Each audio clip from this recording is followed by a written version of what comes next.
మీ business ఏదైనా మీ ఊర్లో promotion చేయాలంటే అది సుమన్ టీవీతోనే సాధ్యం. ఇప్పుడే సంప్రదించండి.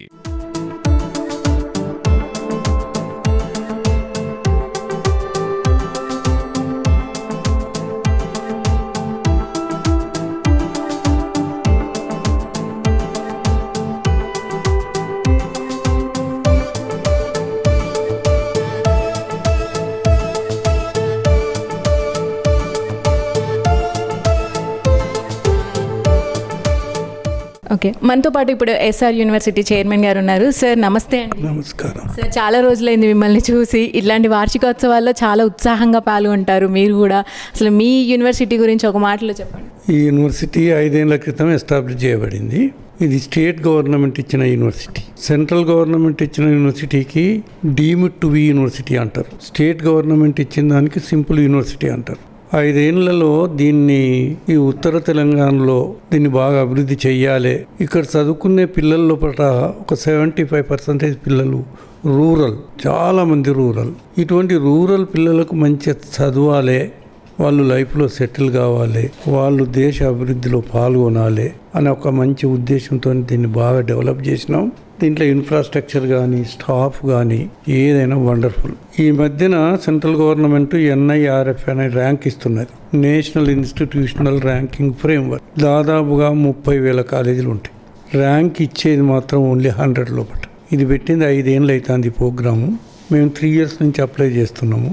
3 years నుంచి మాకు 100 లోపల ర్యాంకు 91, 98, 98. తెలంగాణలో ఏ కాలేజీకి లేదు, ప్రైవేట్ కాలేజీ.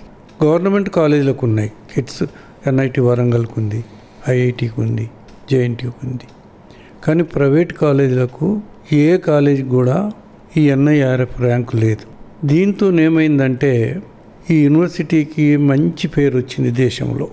కాబట్టి మా దగ్గర స్టాఫ్ 75% అంతా నార్త్ వాళ్ళే, ఫ్రమ్ పశ్చిమ బెంగాల్, ఫ్రమ్ ఢిల్లీ. మా వైస్ ఛాన్సలర్ ఫ్రమ్ ఢిల్లీ. ఎందుకు వస్తున్నారంటే ఇది మంచి కాలేజీ. మేము అడుగుతాం, ఎందుకు నువ్వు అక్కడి నుంచి ఇక్కడికి ఎందుకు వచ్చినావు నువ్వు? దీన్ని NIRF ర్యాంక్ ఉన్నది కదా సార్, తెలంగాణలో ద బెస్ట్ కాలేజ్ అని వస్తున్నాం. ఇక్కడ కల్చర్ ఇస్ డిఫరెంట్. మీరు ఒకసారి కాలేజ్ నడిచేటప్పుడు వచ్చి చూడండి అసలు ఎట్లా ఉంటుందో. దీని వాతావరణం, గర్ల్స్ బాయ్స్ కలిసి ఒక మల్టీనేషనల్ కంపెనీలో ఎట్లా ఉంటుందో అట్లా ఉంటుంది. అది ఒక good signal to the youth. అంచేత ఒక మంచి ఉద్దేశంతో పెట్టినాం. దీన్ని ఇంకా పైకి తీసుకుపోవాలి. ఇది ఈ తెలంగాణ ఏరియాలో ఒక మంచి కాకుండా దేశంలోనే మంచి పేరు రావాలి. ఇవాళ ఇది ఎప్పుడు ఉంటుంది, ఇవాళ మేము ఉంటాం, రేపు పోతాం. కానీ యూనివర్సిటీ మాత్రం పర్మనెంట్గా ఉండాలి. ఈ యూనివర్సిటీ ఇక్కడ ఉన్నటువంటి ప్రజలకు బాగా ఉపయోగపడాలి అని ఒక మంచి ఉద్దేశంతో ఎస్టాబ్లిష్ చేసినాం. దీనికి మంచి పేరు వచ్చింది. చాలామంది పిల్లలు ప్రపంచంలో అన్ని దేశాల్లో స్థిరపడ్డారు. Sir, thank you so much. అంటే ఇప్పుడు జరుగుతున్న సిచ్యువేషన్స్లలో, పోటీ ప్రపంచంలో మీ దగ్గర నుంచి నేర్చుకుని వచ్చిన పిల్లలు చాలా భవిష్యత్తుని చూస్తున్నారు. అది మాత్రం సంతోషం అనే చెప్పాలి. మీరు ఇప్పుడు ఫైనల్గా కీరవాణి గారిని ఇక్కడికి పిలవడం అనేది ఎలా అనిపిస్తుంది? అయితే మేము ఇది కాలేజ్ డే కాదు, ఇది ఒక కన్వకేషన్ అంటే దీంట్లో పిల్లలకు డిగ్రీలను ప్రదానం చేయాలి. కన్వకేషన్ ద్వారా ఇస్తేనే డిగ్రీకి వాల్యూ, లేకుంటే ఉత్తగిస్తే లేదు. కాబట్టి మేము కన్వకేషన్ పెట్టినాం.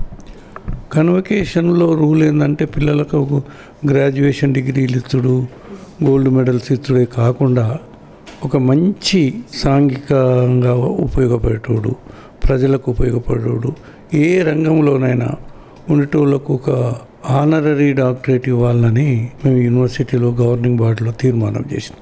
ఎవ్రీ ఇయర్ ఎప్పుడు కన్వకేషన్ పెట్టినా దానివల్ల ఆ పర్సన్ కంటే కూడా మా యూనివర్సిటీకి మంచి పేరు వస్తుంది. కిర్వాణి గారిని పిలిచినాం మేము. ఇందులో మా స్వప్రయోగం ఏంటంటే ఎస్ఆర్ యూనివర్సిటీ కిర్వాణి గారిని పిలిచిందనే పేరు అంతటా వ్యాపించి ఒక కొత్తదనాన్ని కనబడుతుంది. మా ఆలోచన విధానం వేరు, నేను చేసే విధానం వేరు. ఎందుకు ఇచ్చినామంటే యూనివర్సిటీని అప్లిఫ్ట్ చేయాలి. యూనివర్సిటీలో చదివే విద్యార్థులకు మేము ఎస్ఆర్ ఇట్లా ప్రౌడ్గా చెప్పుకోవాలి. వాళ్ళు అట్లా చెప్పుకునే పరిస్థితి రావాలంటే కిర్వాణి అటువంటి మహా మ్యూజిక్ డైరెక్టర్ను, కొన్ని వేల మెలోడియస్ పాటలను కంపోజ్ చేసినటువంటి వారిని పిలవాలి. బాగా వీళ్ళకు ఉపయోగపడాలన్న ఒక ఉద్దేశంతో మేము వారిని పిలవటం. Thank you so much sir. చాలా బాగా జరిపారు ప్రోగ్రామ్ అనేది కూడా. మీ పిల్లలందరూ కూడా మంచి ప్రయోజకులై సార్ లాగా అనేక రంగాలలో స్థిరపడాలని కోరుకుంటున్నాం. Thank you so much sir.